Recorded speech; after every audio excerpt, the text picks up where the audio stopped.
Where do we come from? For centuries, the greatest question in the history of man had no scientific answer.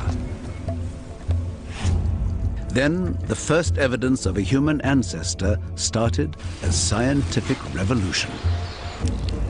This is the story of the quest to find the origins of the human race. It spanned a century and a half of obsessive searching and would make or break the careers of some of the greatest scientists in the field.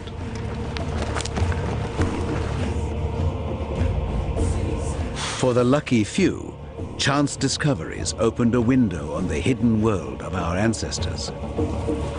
This is it! From the tiniest fragments of the past, the full story was slowly pieced together. Spanning 300,000 generations, over 3 million years. It is the story of our progress from ape to man.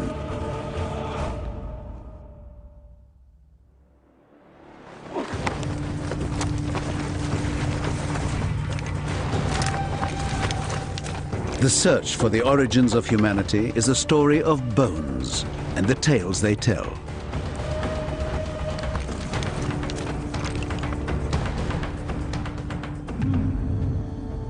The first chapter began here, 40,000 years in the future, at the entrance to this cave.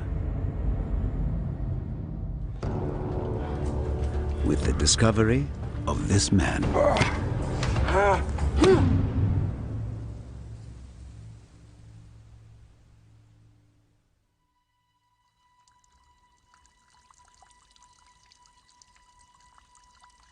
The year was 1856, and the cave lies in what is now the Neander Valley in Germany.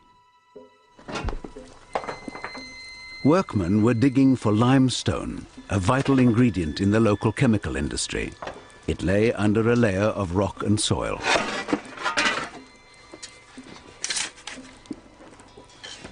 The men were paid a few pence a day to remove the surface layer, and everything was thrown away.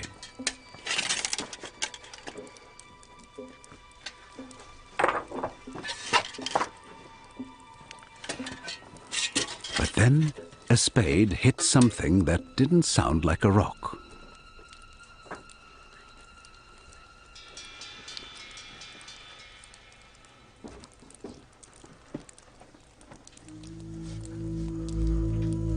The shape looked like the top of a skull, and thinking it might be a murder victim, they stopped work to show the foreman. Hast du etwas gefunden? Ja. Was ist denn das?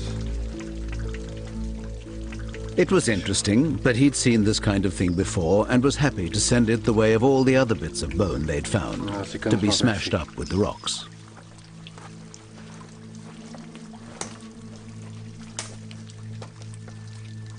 Then something made him change his mind. He knew a local school teacher who might be interested to see it, and the skull got a reprieve. What he could never have imagined was that the skull was seeing the light of day for the first time in more than 40,000 years.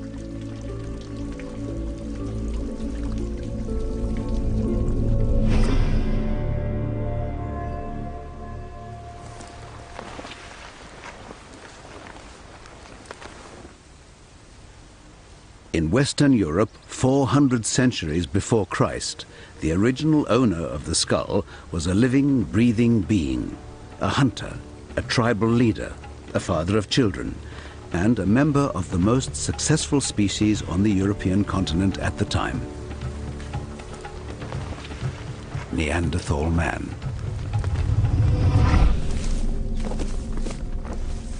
40,000 years later, a school teacher, Johann Fuhlrott, got the chance to see the skull for the first time. Hallo, meneer! Hallo! Hallo! A keen amateur geologist and former anatomy student, Fuhlrott had no idea if he'd come on a wild goose chase. So interessant.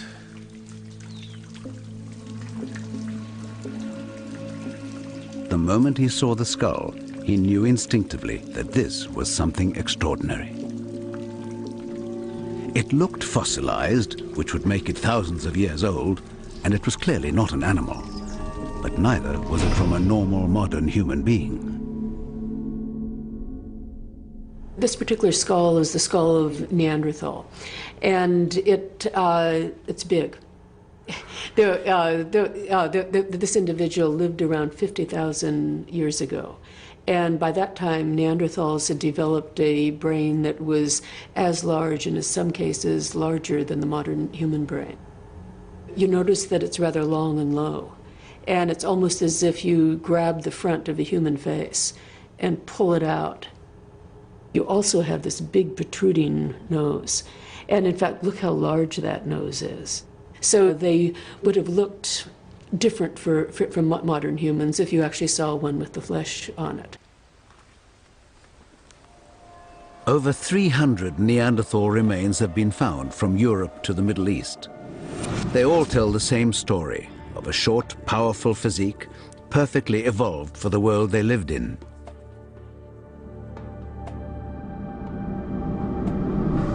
A tough place. Europe was in the early stages of the last great ice age. Within a few centuries, this land was under a glacier half a mile thick.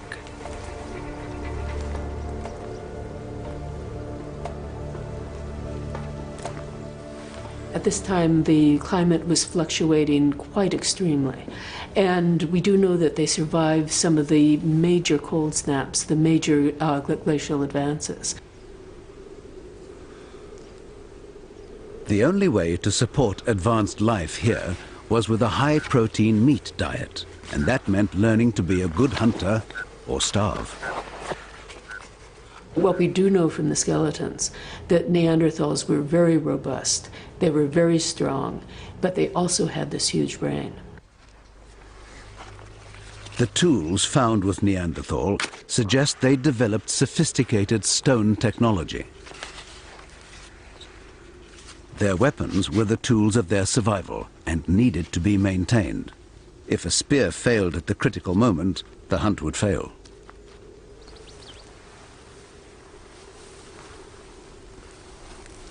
Neanderthal males seem to have supported loose family groups of up to a dozen. This hunting trip had already taken 3 days and covered 10 miles with no sign of any prey.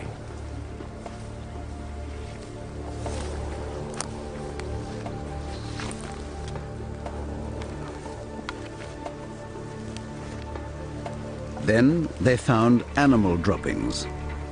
Neanderthal nasal cavities are unique among hominids, suggesting a highly evolved sense of smell, and they recognized the scent of red deer. Rubbing the droppings on their skin helped to disguise their approach, if they could catch up with the deer.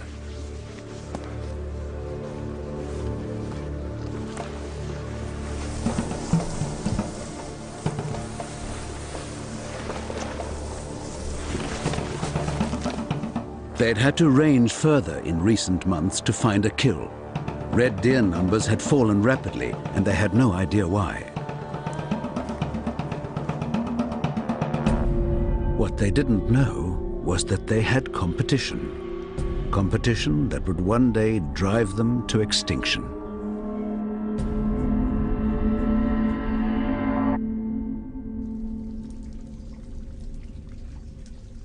Victorian scientist Johann Fuhlrott held the evidence of an unknown ancient species. Wo habt ihr das gefunden? Wir haben es dort gefunden. Und was war da sonst noch? Vielleicht noch ein Bein. Zeig mir bitte. It's hard even to guess what the creature was without more evidence. Nur noch diesen Bein. And they hadn't got much. Und wo ist der Rest? Wir haben sie weggeschmissen. Hat's weggeschmissen? Ja. Wenn ihr jetzt noch was findet, schmeißt bitte gar nichts weg. Haltet es für mich. Ja, meneer. Ich nehme jetzt erstmal diese 2 mit. Gut. Danke. Fuhlrott gave the bones to more qualified scientists. But even when more pieces emerged from the same cave, they completely failed to identify them. Opinions varied widely, from a barbarian who'd fought the Roman legions to a lost Russian Cossack, even the victim of some unknown congenital deformity. But a new idea began to take center stage. Fuhlrott himself suggested Neanderthal might be an early ancestor of modern man. To many Victorians, this seemed the most absurd notion of all.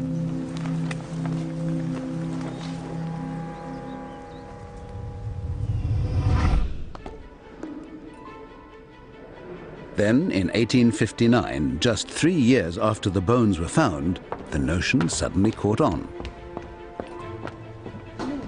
Charles Darwin published his groundbreaking work, The Origin of Species.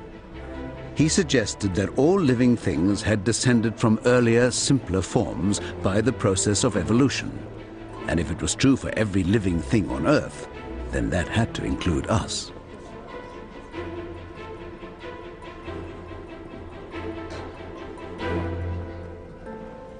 In 1859, Darwin publishes The Origin of Species. And a lot of people think that this book was paid attention to, but it wasn't. Most people couldn't care a jot about whether a fish evolved into an amphibian. No one cared. The big question, the question that everybody wanted to know is, where did we come from? And it's in the 1850s and 60s that science steps to the plate and says, I'm going to give you the answer. And boy, did they give us an answer. If humans had evolved from a simpler form, the implication to the scientific mind was obvious and disturbing. Humans could only have descended from apes. The impact on the Victorian psyche was profound. Many believed the theory of evolution made them little more than animals. Darwin stayed away from that question. He knew he was going to get into trouble. He writes to friends and says, I'm not going to talk about that. Far too controversial. And it's up to other people, new scientists, a younger generation of scientists, coming on in the 1850s and 60s, seeing an opening, seeing that they could make a career if they were to answer this question, where do humans come from? Inspired by the Neanderthal bones, evolution became the hottest topic of the age. But it would stay little more than a theory without more evidence. Scientific attention turned to an ancestor that would link us to the apes. An ape man, a missing link, and they would go to the ends of the earth to find it.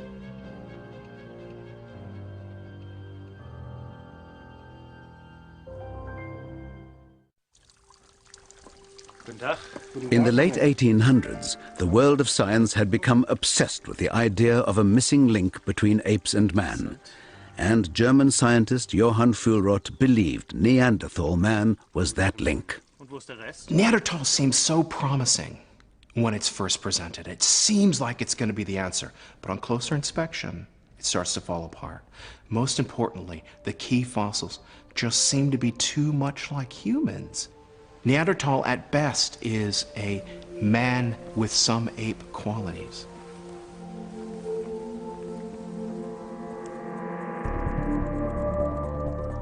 Traveling back in time, our Neanderthal stood just 3,000 generations behind us, at around 40,000 years ago.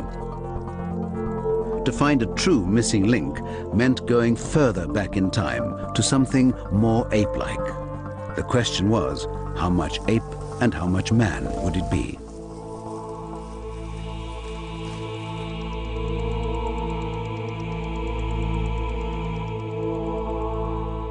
I think the idea of a missing link came from a very simple view of evolution, and it's not surprising it was simple because, of course, these ideas were in their infancy. But people had this idea of fixed types. There were humans and there were apes. And an evolutionary transition between those two types would somehow combine the features of both types. There was no real conception that evolution could operate over vast periods of time, and there could be complex mixtures of characteristics. So people were looking for something essentially that would be halfway between a living human and a living ape. But where would the evidence be found? By the 1880s, it was believed this had to be where apes and primitive people lived side by side.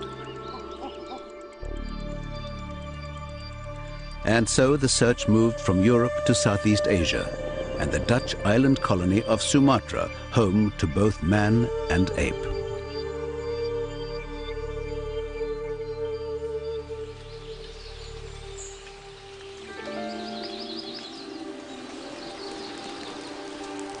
In October 1889, the monsoon season was beginning, and no one tried to negotiate the dense rainforest unless they had to.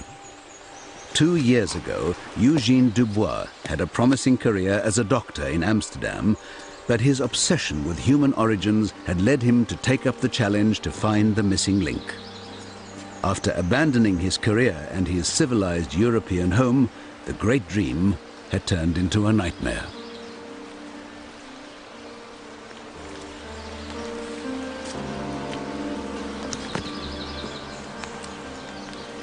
He's invested everything that he had into finding this missing link. Dubois was the worst kind of person to go out to the field because he had no experience. He doesn't know how to teach his crew. He doesn't know how to take care of them. They're out in the field. It's raining. It's a complete shambles. He'd found caves which he hoped would produce the fossils he was looking for. They hadn't.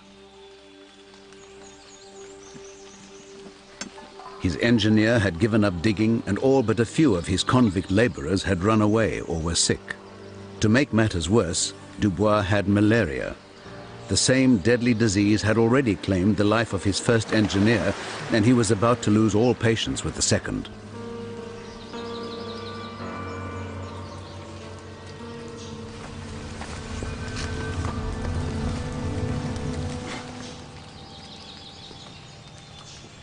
Wat ben je aan het doen? Ik ben aan het opruimen.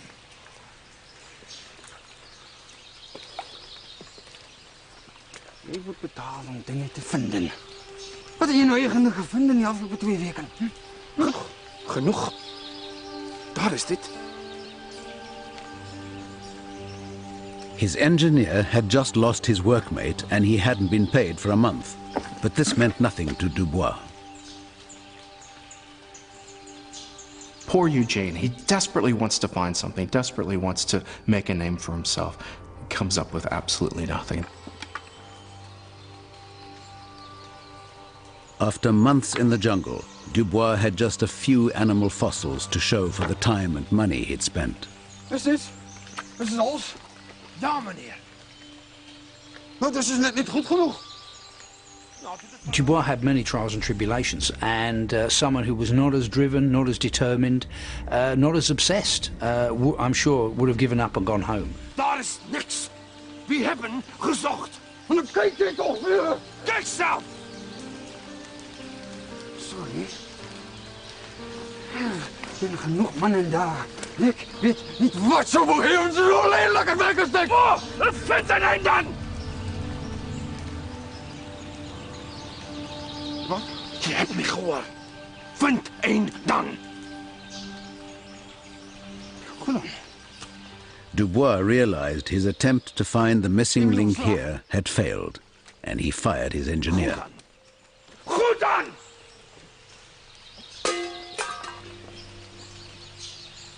They leave Sumatra and he goes elsewhere. And he frankly doesn't know where to look other than somewhere in the East Indies. 2 years later, and Dubois had started his search again, this time on the island of Java. Finally, his luck had started to turn. He'd fully recovered from malaria and at last had something to look at. Some fossil teeth, which he believed were extremely old and looked vaguely ape-like. Dubois had a new dig site with a bigger team overseen by the Dutch army.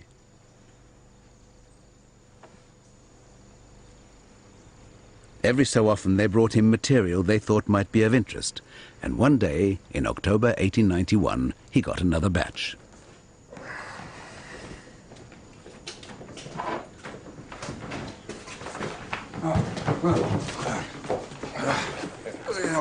Oké. Voor die kant zitten. Zo. op.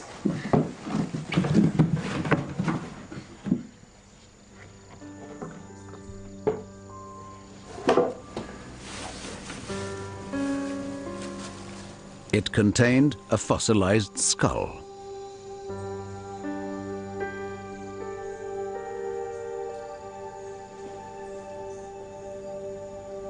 Just like Neanderthal 40 years earlier, it was only a skull cap, but like Neanderthal, it sent its discoverer into a frenzy of speculation. Dankjewel.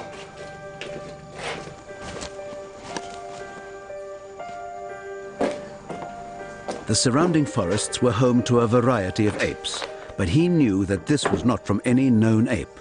It was too fine. The brain cavity was clearly large, yet obviously not a human skull. So, could it be an early human ancestor, closer to our ape-like origins?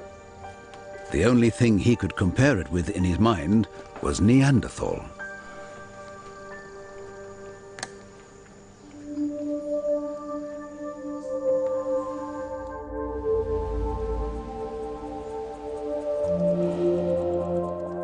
The first Neanderthal found was 40,000 years old. Unknown to Dubois, his find was roughly 20 times older, between 500,000 and 1 million years old, much more primitive than Neanderthal. But was it any closer to being the missing link? The key, Dubois believed, was the size of the brain. He had a precise mathematical model to determine the missing link. Its brain cavity should be precisely half the size of a human and twice the size of a chimpanzee.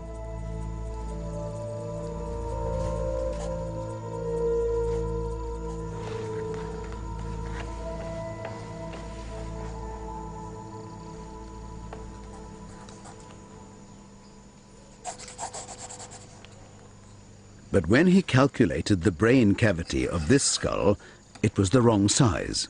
Too big for the halfway point, therefore too big to be the ape-like creature he had imagined. And more evidence emerged from the site which simply added to the confusion for Dubois. A complete fossilized leg bone. Its shape suggested its owner stood upright and walked on two legs, like a man.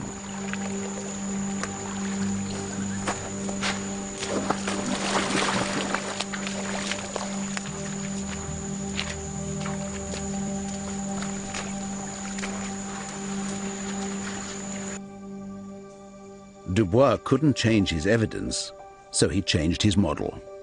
He decided that the missing link had to have a brain almost as large as our own. And he was so convinced by his meager evidence that he wrote to the Dutch colonial government announcing that he'd found the missing link.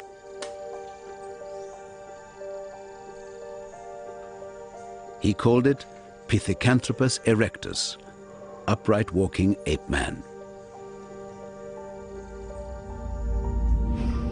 One of the most successful hominid species ever to walk the earth.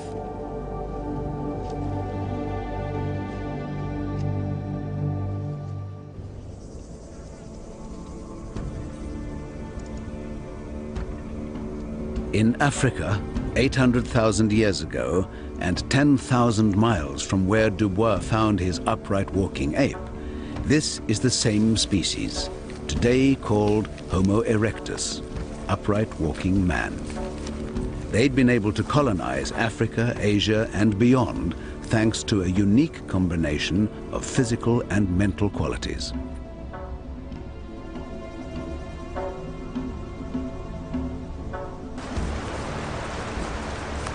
Standing at around 6 feet, their bodies were similar in shape to our own, and their brains were about 2/3 the size of ours. Homo erectus was on the verge of becoming human.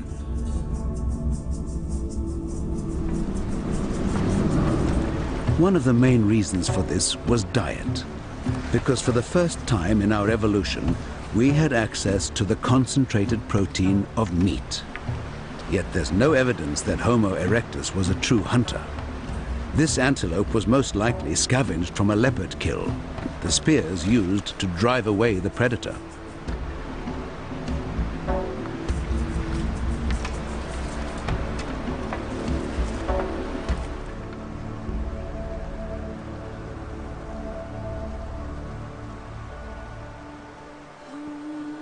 It's believed that our bodies had also been going through some radical changes. For the first time in our evolution, body hair was disappearing, partly because Homo erectus' skin had developed complex sweat glands. This also removed the need to pant in the heat, allowing voices to develop and paving the way for human speech.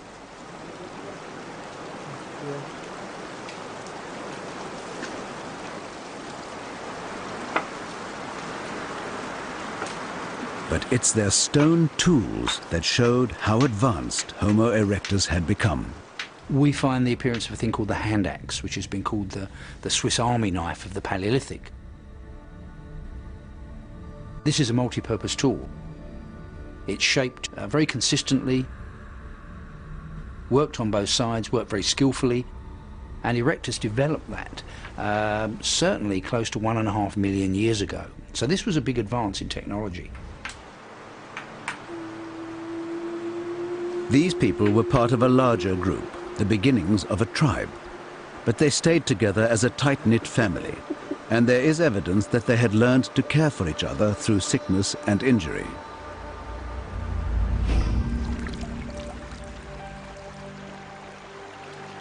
The leg bone which Dubois found in Java had an unusual scar, showing clear traces of damage and repair. It's incredible. It seems to have broken at one point and healed. So whoever it was that owned this leg not only was severely injured, but repaired it in their own lifetime. And that's important because if you broke your leg out in the wild, you'd be dead. You'd have no chance of survival, except if you were with a family, if you were with a village, if you were in a society. There's a family system around that individual. There was safety within the family, but the family itself was never far from danger. Leopards used the same rock shelters. As darkness approached, they would become vulnerable, spears or no spears. And a storm was brewing in the hot afternoon that could bring an unwelcome predator in search of shelter. But this storm might also bring something else. A new weapon that shifted the balance of power between our ancestors and their competitors.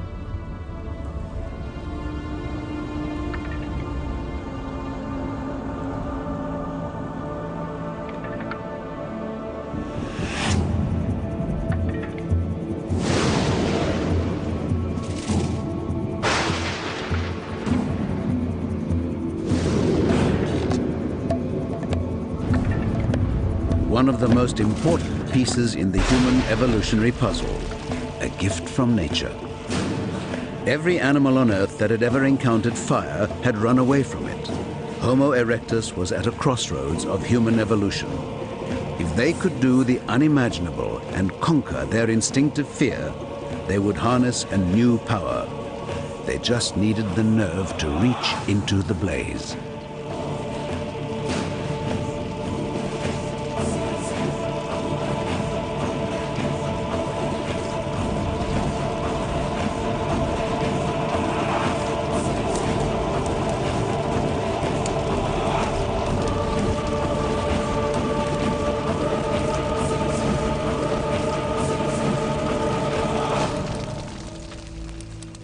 When humans tamed fire, this was obviously a huge step forward, and it must have been a remarkable event for people to face up to fire and learn how to control it rather than running away from it, which is the natural instinct.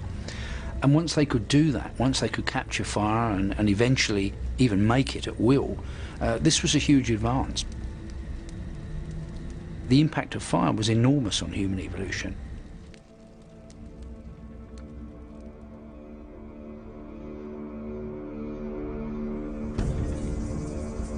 The technology of fire gave Homo erectus heat, light, and protection on their travels, helping them to migrate across the world from Africa to Asia and beyond.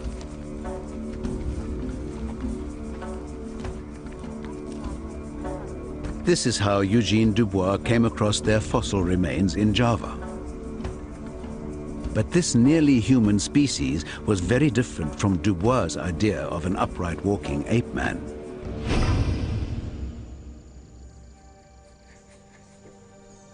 In his mind, he'd found the perfect mix of ape and human characteristics for a missing link.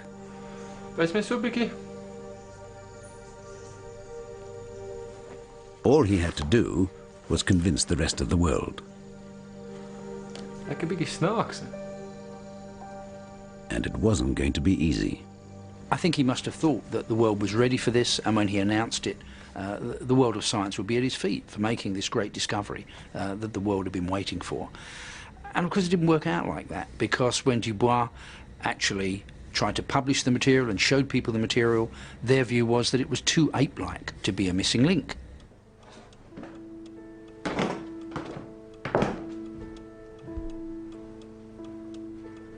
Dubois was convinced to the end that his fossils represented a missing link, but the scientific world did not agree and rejected his claim. Because he never attended his own dig, he couldn't even prove his pieces belonged to the same creature.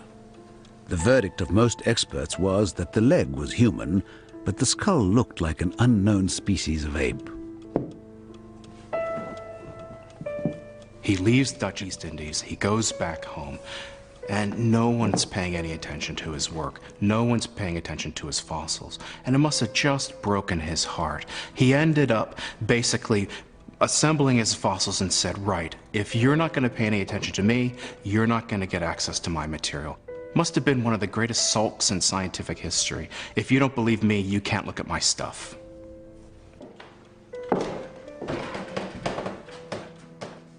The scientific world ultimately recognized the true value of Dubois' discovery, but not for several decades.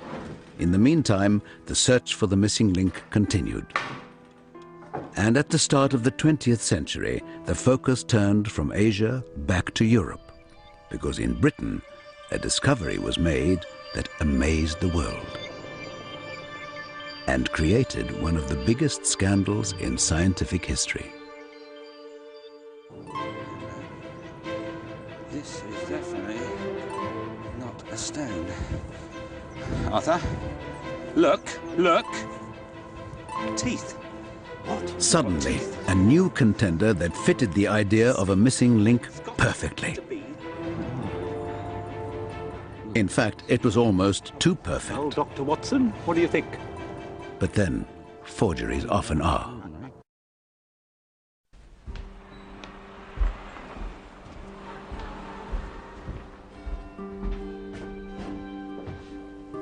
In December of 1912, in London, a new fossil contender for the title of Missing Link was about to be unveiled at the very center of the scientific establishment. This time, the experts were ready to be convinced, because this was the perfect ape man. And it was British. There was this tremendous rivalry between Britain and Germany building up to the First World War, both nationalistic, artistic, and certainly scientific. And the fact that Britain had nothing to match the Neanderthal find, I think, was a factor in the success that Piltdown had. Once it was delivered, here was evidence that we could match anything the Germans had. There was a sense of expectation among the eminent guests of the Royal Geographical Society, and Charles Dawson was about to become the most celebrated fossil finder in the British Empire. Gentlemen, may I introduce you to Piltdown Man. The reconstructed skull showed the exact combination of features everyone had expected to find in the missing link. What they felt at that time, that the essence of humanity, the essence of being human, was the large brain size. And their concept of the missing link was a large brain mixed up with some ape-like characteristics. And this is, of course, what Piltdown Man was. So, is Piltdown Man just another early man? On the lines of Neanderthal? I think not. Why? The jaw. What Piltdown delivered was what many British experts were hoping for. Something that seemed to have a large brain in a modern-shaped brain case, although rather thick and primitive, and In the jawbone, we have evidence of a much more ape-like jaw and teeth. And this weird combination was what actually some British experts had predicted, that the brain had grown large early on in human evolution, but the teeth and jaws lagged behind. And Piltdown seemed to show that, and what was more, it was British. 3 years earlier, the first piece of Piltdown Man had emerged seemingly by chance. Workmen digging a road had found what they thought was a coconut and casually smashed it. It was Piltdown Man's skull.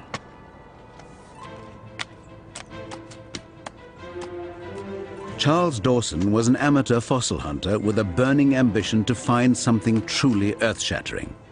He'd walked past this site regularly in the hope that something significant might emerge. Anything today? His perseverance was finally rewarded. We've got this.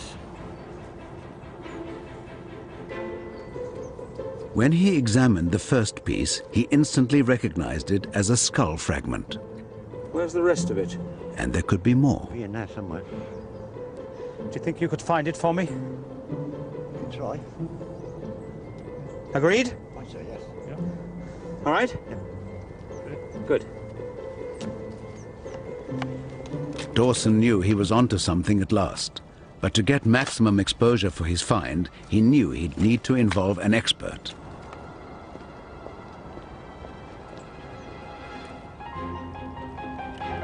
A year later, he'd persuaded Sir Arthur Smith Woodward of the British Museum to join in the search for more evidence. The skull fragments looked vaguely human, but they hoped to find evidence that its owner could be older and more primitive. Evidence of something more ape-like. And in a surprisingly short time, they'd found it. This is definitely not a stone. Arthur, look, look. Teeth. What? We've got teeth. The evidence seemed conclusive, and with Smith Woodward's support, Dawson felt able to make his boldest claim. It is my conjecture that what I have termed the Anthropus Dawsoni, Dawson's Dawn Man, is nothing less than the missing link we have searched for so long. Thank you. For the British scientific establishment, here at last was what they'd long wished for, the perfect missing link. A big-brained British ape man. The fossils are perfect for a missing link. Some of it seems to be human, some of it seems to be ape. It just fits perfectly right in between. In your search for an ancestor, that's what you want.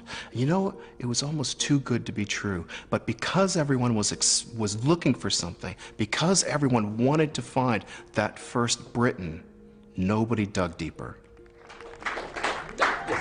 Gentlemen, please, gather round. It seemed the missing link had been found. Yet while Dawson savored his moment of glory, his audience was unaware they'd all been taken in by the greatest hoax in scientific history, and it would take decades for the truth to be revealed.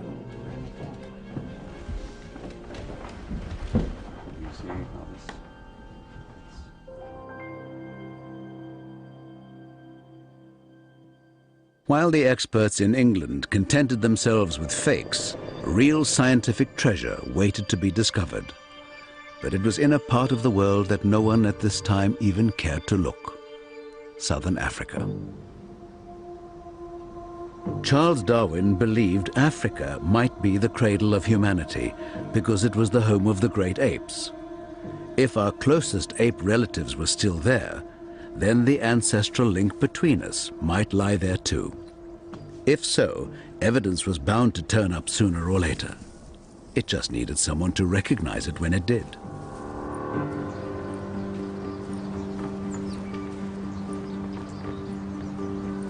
"31-year-old Australian doctor Raymond Dart had recently arrived in South Africa to begin his teaching career. Soon after, his friend was getting married, and Dart was the best man. Keep still. He and wife Dora had half an hour to finish getting ready.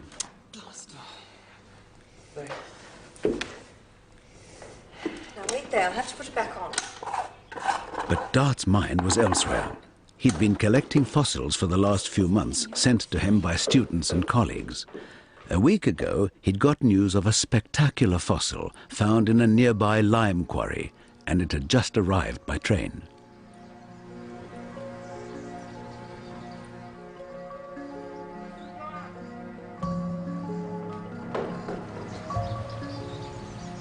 Thank you, gentlemen. Just leave it inside the door there.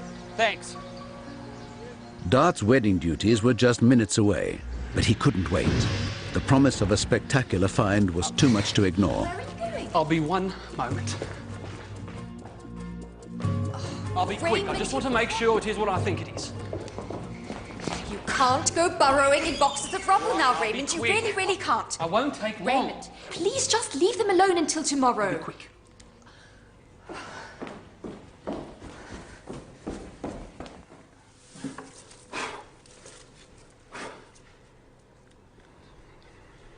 The first thing he saw was material he'd seen a dozen times before. But then, something he could never have dreamed of. A brain. To be precise, the space once occupied by a brain, now filled with fossilized sand.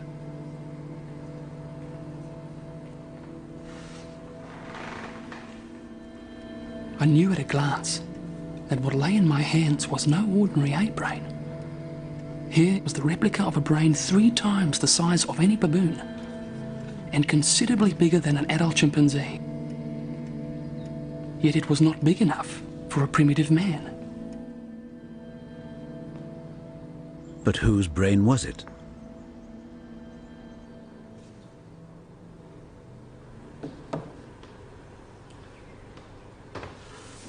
Dart looked to see if there was more of the same creature.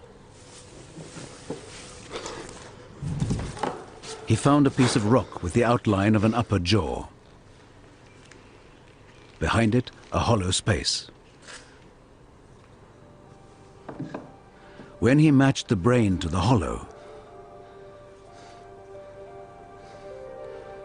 it was a perfect fit.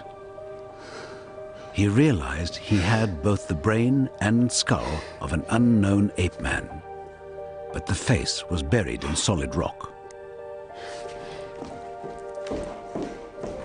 Raymond, Christo is here. Yeah, sorry. Please, this is getting silly. Powerless to reveal its identity immediately, but Dart knew just a few inches of rock separated him from a momentous revelation.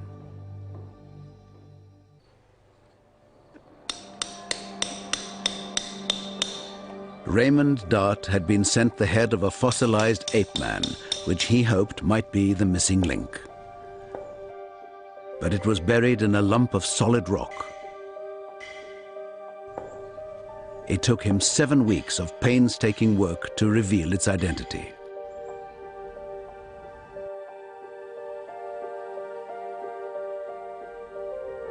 It was the first human ancestor found in Africa, and the earliest ancestor yet discovered.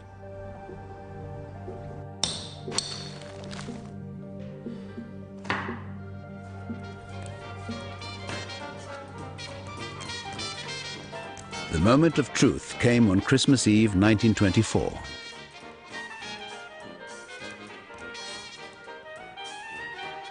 What emerged first were its teeth, small and fine like the teeth of a child. But then the outlines of its skull, more ape-like than human. When it was finally revealed, Dart realized he'd uncovered something extraordinary.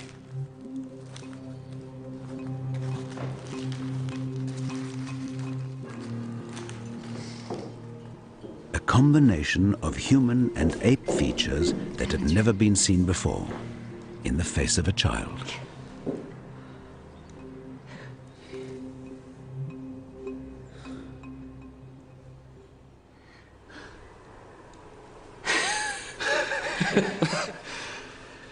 It's a baby. It's a baby.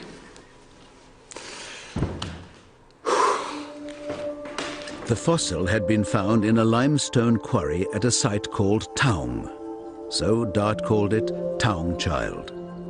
Its scientific name is Australopithecus africanus, the southern ape of Africa. She stood further back in time than Neanderthal at 40,000 years, or Homo erectus at over 500,000. Piltdown was assumed to be around 1 million years. But Taung went even further back, to more than 2 million years. If she was the missing link, then that link was more ape-like than anyone had ever imagined. It also placed our ancestral home firmly in Africa for the first time.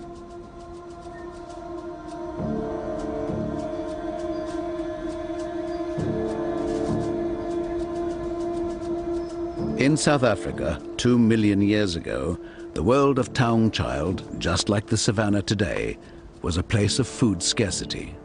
There were no easy pickings.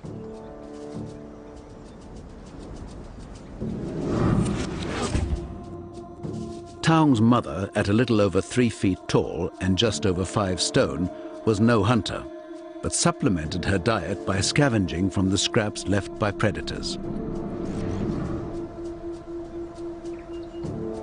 Like a modern chimp, she used rocks as a basic implement to break open bones for their rich marrow protein. But the predators she owed her lunch to were never far away.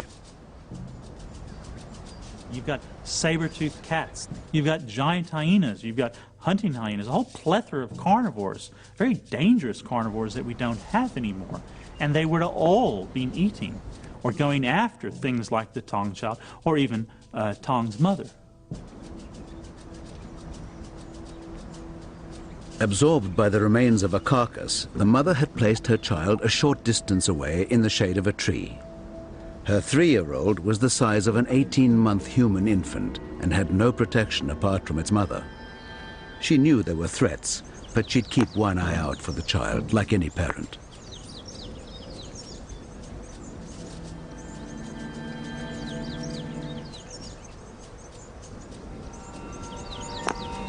They definitely would have cared for their children. I mean, you see chimpanzees as the most caring of parents. There's no reason to say that Taung wasn't cared for. The problem with the Taung Child was it's probably just old enough and rambunctious enough that it was leaving its mother for stretches at a time.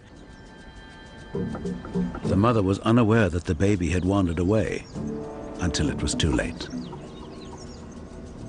There was no sight or smell of a predator in the undergrowth. But predators don't just exist on the ground.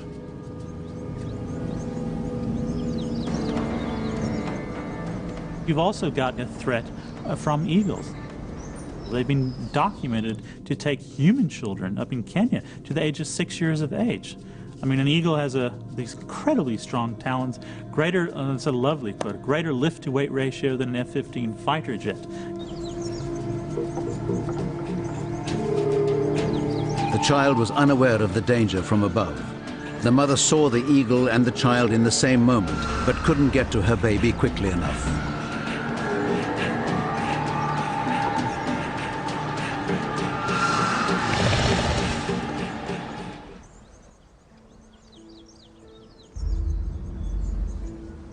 Taung's skull was found with eggshells and other broken skulls, typical of deposits found in eagles' nests. A lot of the skulls, interestingly, have these V-shaped impressions from this eagle's beak going through, because preferentially they eat out the brain. Very rich, nutritious source of protein. This small, defenseless creature was Raymond Dart's missing link. Valentine's Day, 1925, just 2 months after Taung Child had first emerged from the rock. A week earlier, Dart had published a scientific paper claiming Taung was the missing link and unleashing a storm of controversy.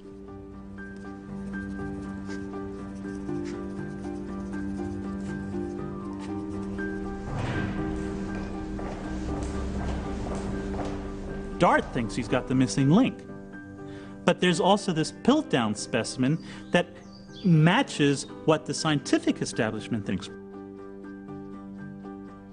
Brain growth was thought to have driven human evolution, and Piltdown had a large brain and ape-like teeth. But Taung had the opposite, a small brain and human-looking teeth. The whole mix of different features that you find with the Taung child really is quite interesting. It's a whole reversal. It's more like a man-ape than an ape-man, and it's a complete different mixture of features that the world hadn't seen and the world actually wasn't ready for. Have you seen Professor Dart? The biggest experts in this field all backed Piltdown. Any sort of voices of doubt were generally just overridden by the authority of these people. Dart's publication directly contradicted the scientific establishment. Could anybody tell me where I can find Professor Dart? He sent it to London to be reviewed by the world experts, the same experts whose views he contradicts. And these so-called experts dismiss it because they've got their money on the other horse. He had one ally in his struggle for recognition, Dr. Robert Broom, like Dart, an anatomist and fossil collector. Broom had the reviews from London. Raymond, I thought you'd be interested in these. Some responses to your short paper in Nature. There's one there by Sir Arthur Keith. What does he have to say? Not very encouraging, I'm afraid. He places Taung in the same subfamily as gorillas. What? How? Well, he says here, the brain is clearly too small to be a human ancestor. The experts lined up to condemn Dart's description of a fossil they'd never even seen. How can he know what's too small or too big? How can he possibly claim that a human ancestor's brain had to be a particular size? What's his yardstick? A standard size bowler hat? What's the matter with it, Robert? Do they think I'm making it up? So what went wrong for Raymond Dart? Wrong man, wrong place, wrong thing. He's the wrong man. He's an Australian. He's not part of the establishment. It's the wrong place. Southern Africa. Everyone's expecting another place, either Europe or Asia. It's the wrong thing. He calls it an ape. Everyone thinks it's an ape. Well, if it's an ape, where does it fit in the story? Taung is showing so many points of affinity with the gorilla and the chimpanzee that there cannot be a moment's hesitation in placing the fossil in this living group. How can he say that? I don't know. Smith Woodward dismisses the whole thing out of hand. He says that Taung certainly has...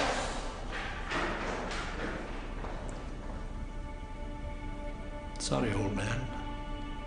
Dart has made probably one of the most remarkable discoveries of the 20th century, and the scientific establishment completely discounts it, discredits his find, and literally puts it in a box or suspense account for 25 years.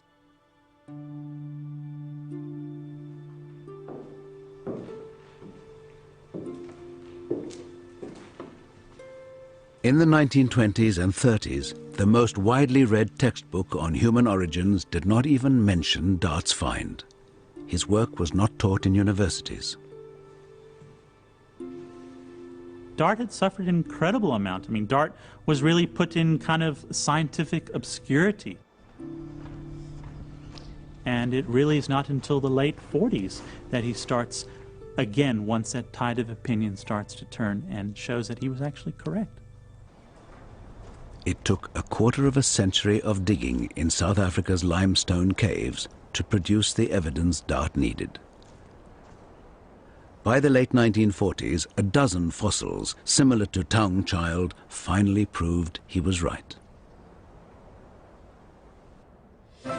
So, what had become of Charles Dawson and his Piltdown man?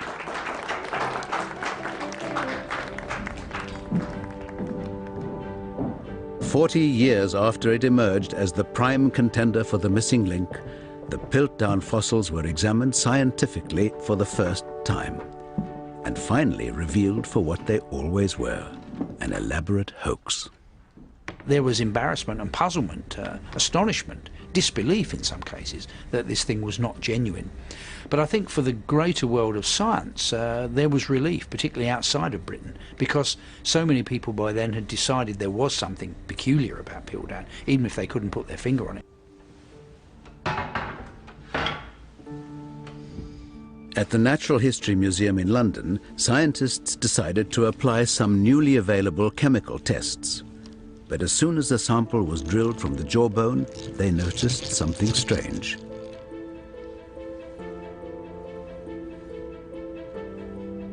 The distinct smell of burnt flesh. This could only come from organic bone, not fossil. So the jaw couldn't be more than a few thousand years old. And clear marks could be seen on the surface of the teeth. Scratch marks. Originally from a modern ape, they'd been filed down to look human.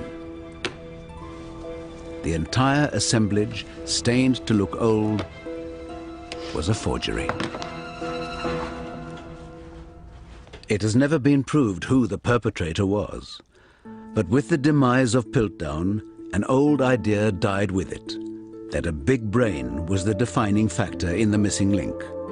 Something else had to come before the evolution of a big brain. A new theory replaced the old. What defined the beginning of humanity was not brain growth.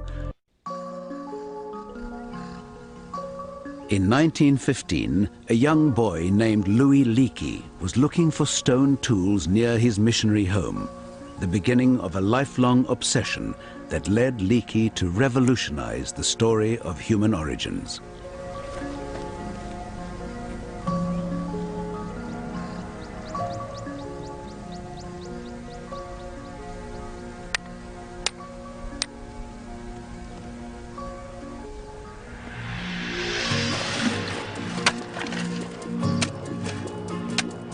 "44 years later, Leakey was looking for the missing link, and the search had taken him to what is now Tanzania.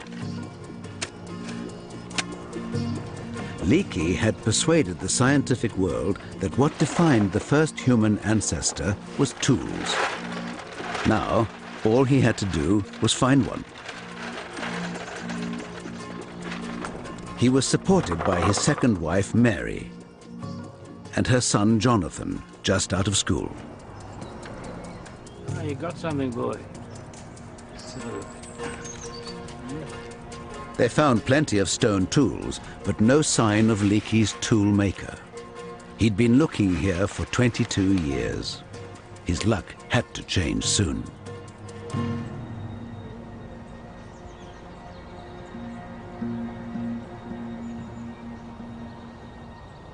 On the 17th of July, 1959, Louis Leakey was laid low with the flu. Major work at the dig site had slowed while he recovered, but it was a day that would make his career.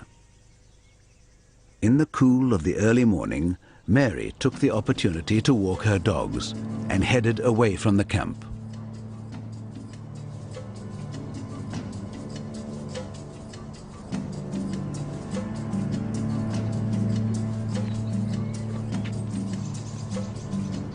She wasn't expecting to find much in the way of fossils, but this year's rains had done them an unexpected favor.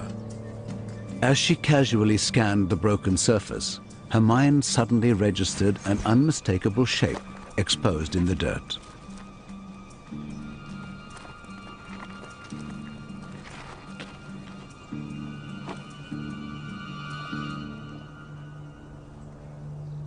The top of a skull.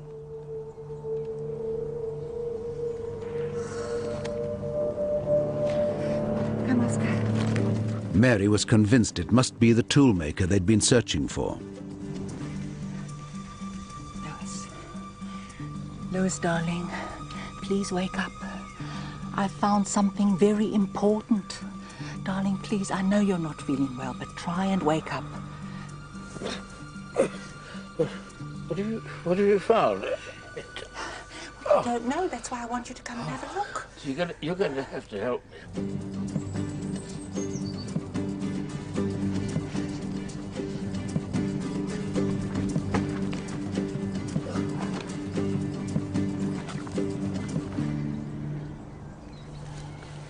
Louis Leakey had waited 20 years to find this tool-making human ancestor.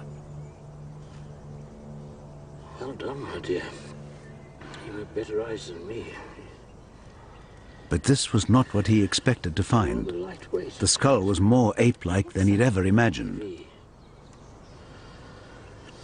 Oh, certainly not a homo, my dear, I'm afraid. Now look at this. But darling, just look at where he was found. It can't just be a coincidence. Yet it was in the same geological layer as the tools. The logic was inescapable. This must be the toolmaker, and therefore the beginning of humanity. Leakey named it Zinjanthropus boisei, after his financial sponsor, Charles Boise. It had a small brain, but massive teeth and jaws, whose muscles were so large they had to be anchored to a ridge at the top of the skull. But if Zinj was using tools, why did it need such powerful jaws? Leakey overlooked the question and announced Zinj as the toolmaker.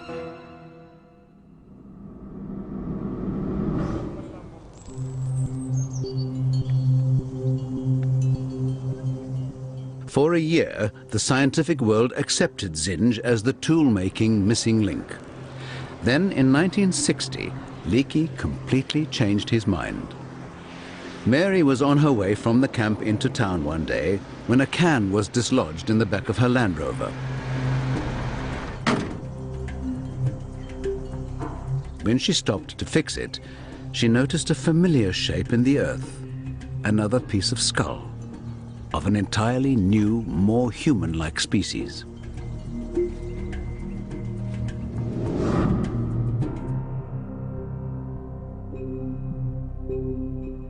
Leakey decided that this, finally, was his long-lost toolmaker. He named it Homo habilis, literally, handy man. Habilis had a larger brain and much more human teeth, which made sense if he was getting meat using stone tools. Though the tools Habilis made were little more than broken rocks, they marked the very start of human stone technology.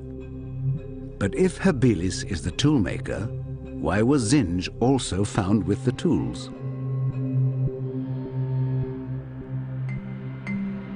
Leakey has stumbled across an incredible discovery, and that discovery is humans and human-like organisms coexisting in Africa at the same time. By the early 1960s, the whole model of human evolution was called into question, and with it, the very idea of a single missing link. For over a century, the model of human evolution had been a simple, straight line. It began with a lower evolutionary form, an ancestral ape, and ended with the most advanced creature on Earth, the modern human being.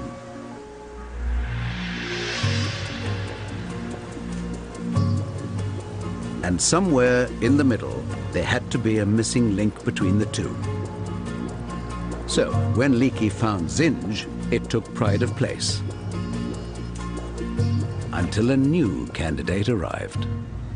All of a sudden you have Habilis, this more human-looking animal. Both these fossils date to the exact same age, about 1.8 million years of age. So what do? You have to remove Zinj from the human line, and you have to place them in different lines. And what is most amazing thing, in the same valley, within meters of each other, you have two species living side by side. And that changes or makes a whole paradigm shift in how we view human evolution. And so this line is all of a sudden broken apart. Suddenly, what had been a single line of descent had been replaced by a series of lines that connected to form a giant family tree. In the years between 1925 and 1965, over 100 hominid fossils were found and categorized in South Africa alone, and they can all be placed in relation to each other by accurate dating. Some species are evolutionary dead ends, while others appear to be part of a line that leads to humans. But a number of human-like competitors occupied the Earth at the same time, with several routes to humanity. The only way to cut through the confusion is to go further back in time, to the root of the human family tree.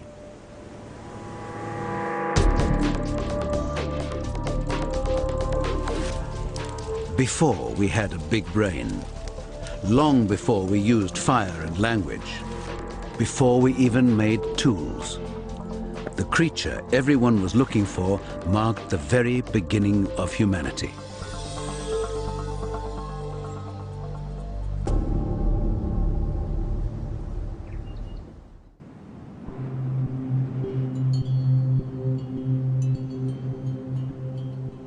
On the 30th of November 1974, an American-led team was searching for the oldest human ancestor on Earth.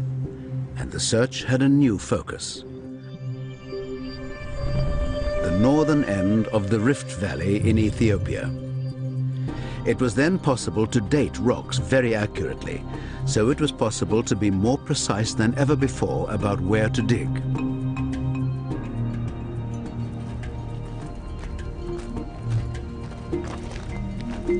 Using new radiometric technology, they dated the volcanic layers here to around 3.5 million years old.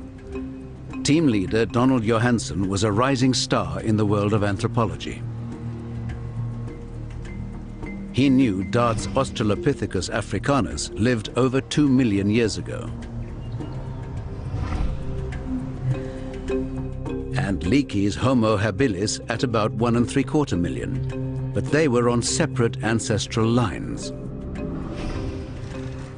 He believed there was a common ancestor, over 3 million years old, the same age as the surrounding rocks.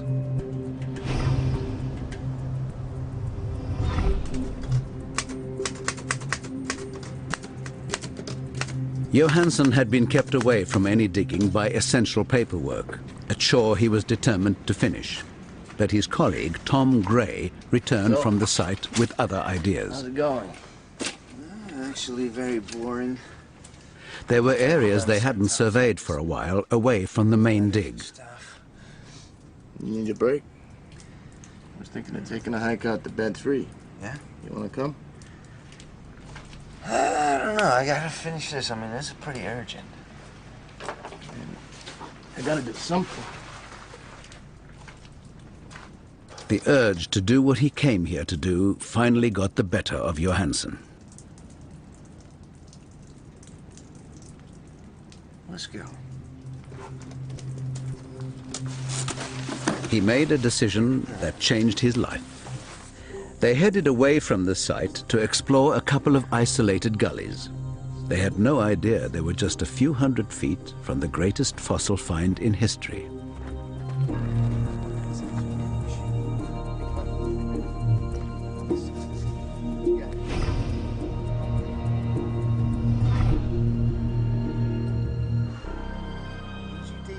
But as the afternoon wore on, they had little to show for their efforts.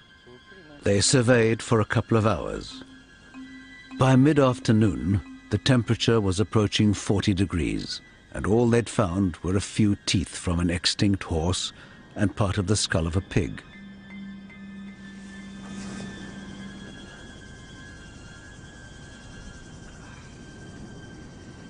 They decided to head back to camp. But Johansen had a hunch to look again in an old gully on their way back. Hey, Tom, this way. It had been thoroughly checked before and produced nothing.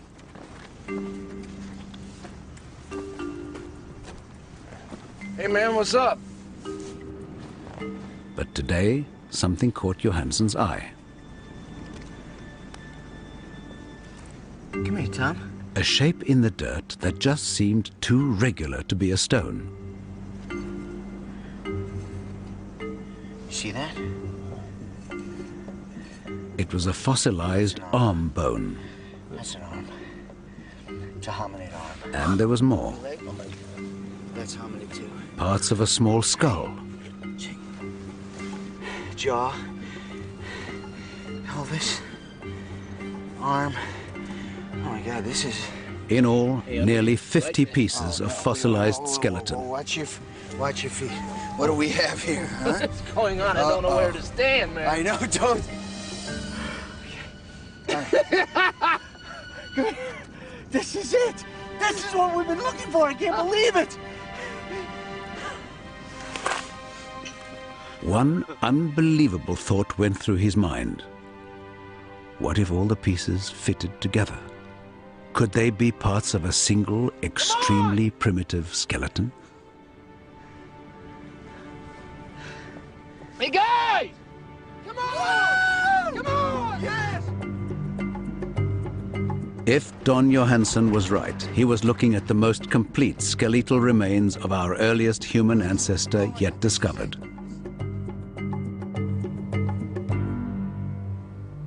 What makes this individual an absolutely spectacular find is that she's so complete.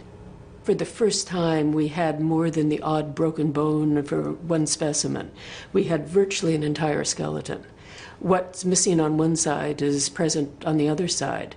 I mean, it's so rare because these hominids didn't bury their dead. And in normal circumstances, if an individual died, the scavengers would come in, the bones would be dispersed. The mere probability that something is fossilized is extremely small. But to actually go in and find such a beautiful fossil of a complete human ancestor is really a once-in-a-lifetime occurrence. In the first few hours following the discovery, the scale of the find was hard for the team to grasp. But that night, in the wind-blown desert outside of Hadar in Ethiopia, the realization of what they'd found began to sink in. Here you go, man. Congratulations. Thank you, guys. Get yourself a beer.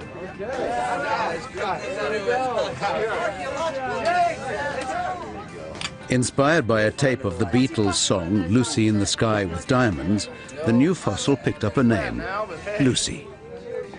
To Lucy! All right. To Lucy. Lucy. In Ethiopia, 3.2 million years ago, lived Australopithecus afarensis, Lucy.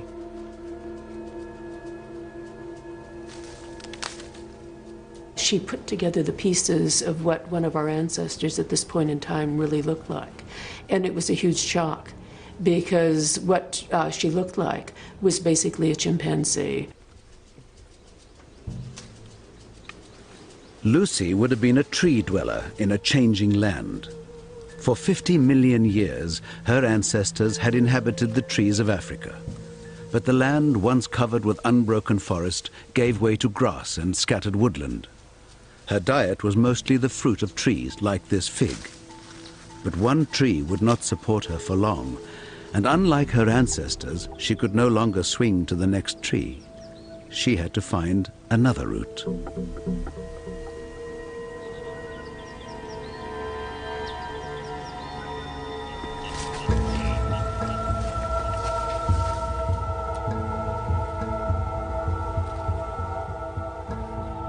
Lucy did something no ape had ever done. She stood up and walked on two legs.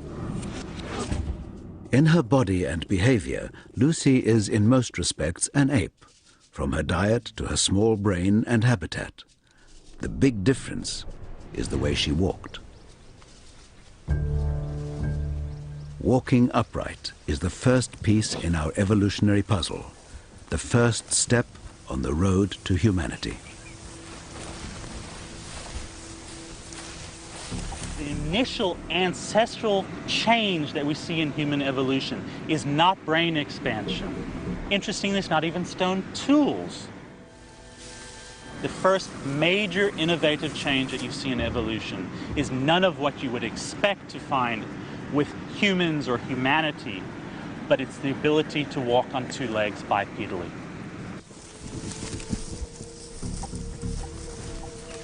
And it made the difference between Lucy surviving or not. She was on the constant search for food, and that meant finding new trees to feed in. She spent as little time on the ground as she could because she knew she was vulnerable. Lucy had no defense against leopards and saber-toothed cats, except the refuge of the trees. But standing upright, she could see further than any of her ancestors.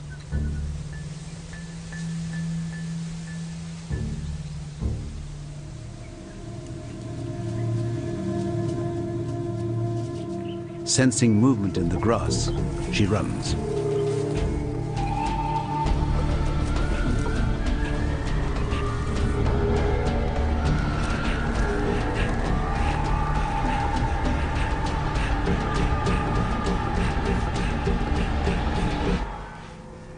Whatever it was, predator or not, it had gone. But the balance of power between the predator and its prey had started to shift. The simple act of walking upright started an evolutionary chain reaction. It freed the hands to become the makers and users of tools.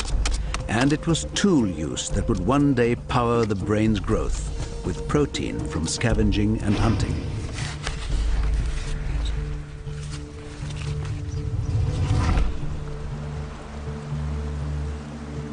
But it all began here with Lucy. So, is Lucy finally the missing link?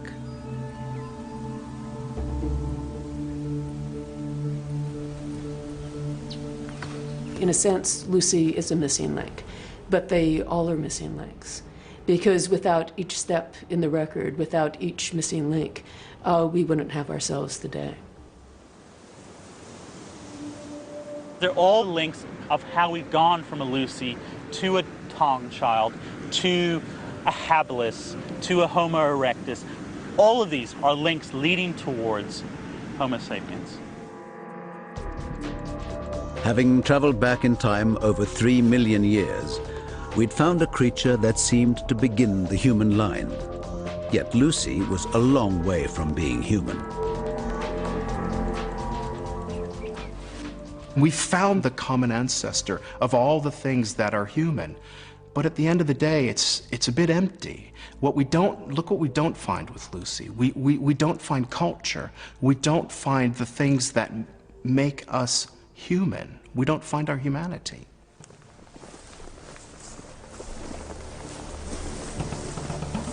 Science began to look again at our most recent ancestors.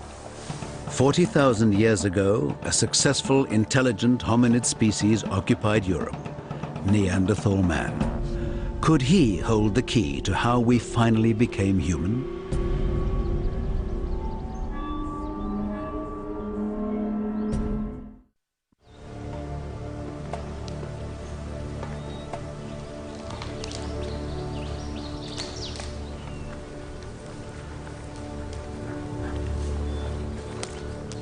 "40,000 years ago, Neanderthal hunters on the scent of red deer in the forests of Western Europe.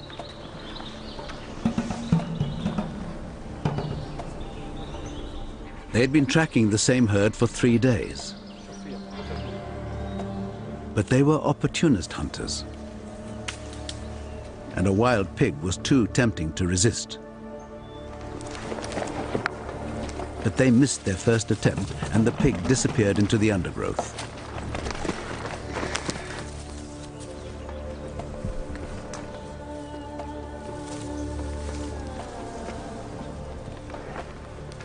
The Neanderthals worked out a plan to corner their prey. The ability to organize and communicate, to exercise a plan, were all advanced human skills. The question was, did they originate here with Neanderthal? Exactly how human were they?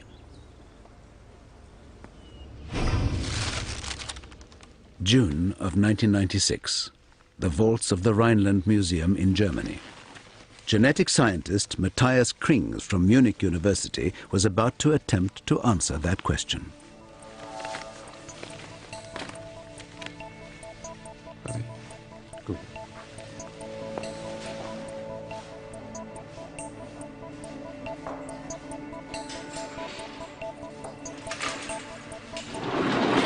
Museum curator Heike Kainitsky allowed Krings to examine the original Neanderthal bones found in 1856, the evidence that began the quest for our origins. They wore full body protection to avoid genetic contamination. Krings isn't interested in looking at the bones. He was going to look inside, at their DNA.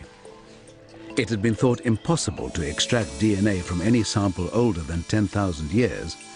They were attempting to go 4 times further back in time, to the age of Neanderthal. Scientists had long thought that Neanderthal was our most recent ancestor, that he became human in one last crucial evolutionary leap. If so, he should have almost identical DNA to us.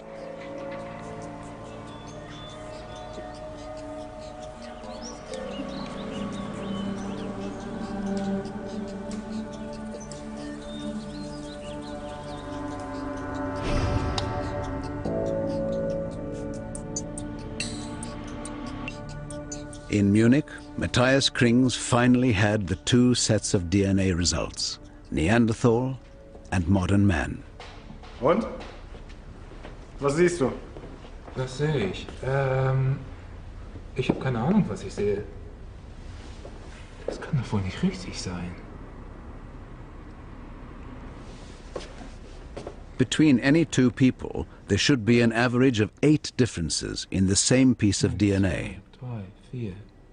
But between the human and Neanderthal samples, Krings counted nearly 4 times as many differences. Das ist was anderes.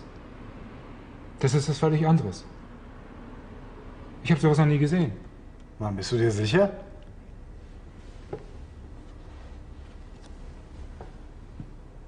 Hundertprozentig. Was wir hier sehen, ist eine völlig andere Spezies. Neanderthal, it seemed, were not our ancestors after all. Evolution had produced 2 separate human-like species at the same time. Sooner or later, they were bound to come face to face. While the Neanderthal tried to flush out their pig, into the same area came a new hunting party. Another human species were after the same pig.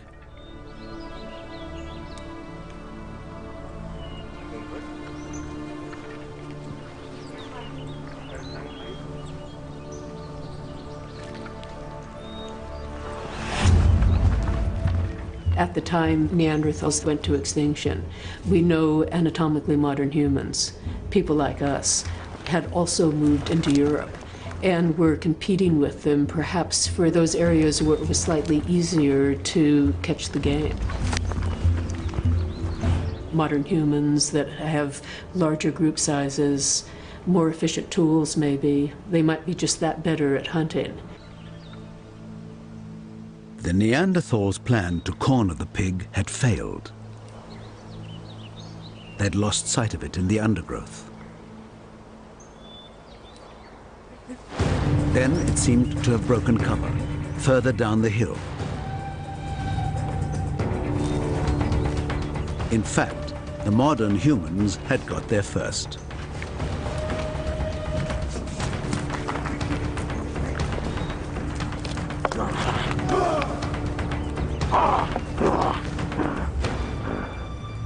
The first encounter between 2 almost identical human-like species must have been a profound shock.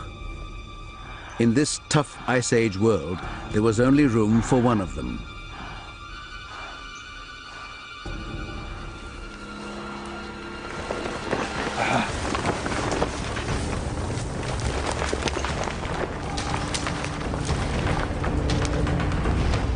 "500,000 years ago, they shared a remote common ancestor, a descendant of Homo erectus. From their African homeland, their ancestors migrated across half the world, spreading as far as Southeast Asia and into Northern Europe. Here they would emerge as Neanderthal man.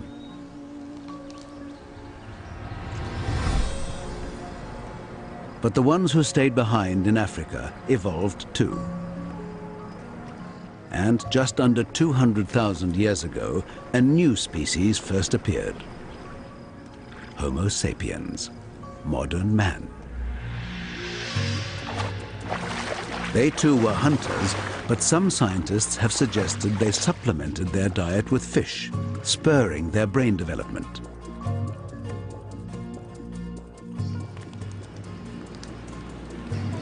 The evidence suggests their culture developed faster, that their social groups became bigger and more complex, and driven by population pressure and climate change, they too migrated.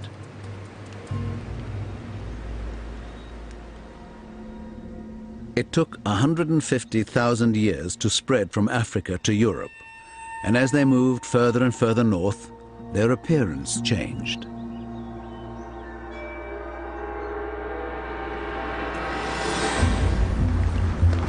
Eventually, they caught up with their long-lost cousins, the Neanderthals.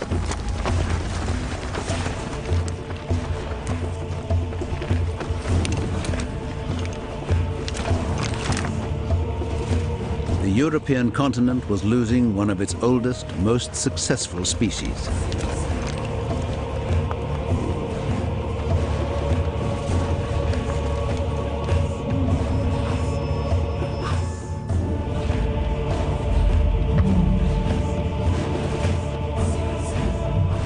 Within a few dozen generations, the last Neanderthal was gone, and the world overrun by a species with better weapons, better organization, and greater numbers.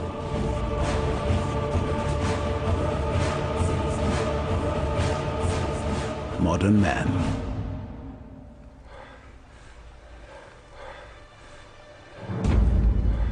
For the first time in our evolutionary history, we were totally alone. The last surviving hominid species on Earth.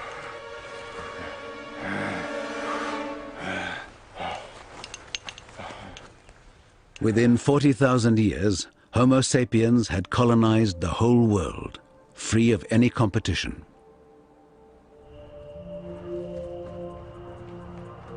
This is finally us, physically the result of 3 million years of change since Lucy. But we are also fully human in our mind, and it's that which has given us the critical edge. The one thing that Neanderthals didn't do that we know that early modern humans did was express themselves artistically. The social systems that humans have, the richness of communication between humans, not just speaking but symbolically, must be part of the success of modern humans, and it may well have given us the edge over Neanderthals and the other species that were here 50,000 years ago. That same mind that gave us victory over our rivals one day asked the obvious question: where did I come from? For over 150 years, we've been searching for the answer to that question, and each piece of evidence has brought us a clearer and clearer picture of our past. But the search hasn't stopped. Many people say the more you find, the more there is to find. But I've been in the field long enough to know that almost every year an important discovery is made. I keep telling my students I never give the same lectures twice. I mean, it's a hugely dynamic field. Uncovering our evolution so far has been a remarkable adventure, but it's one that is still not over. It leads us to wonder, what else is out there? What else are we going to find? In the next 10, 20 years, as paleontologists explore parts of the world that we haven't gotten to yet, who knows what we're going to find?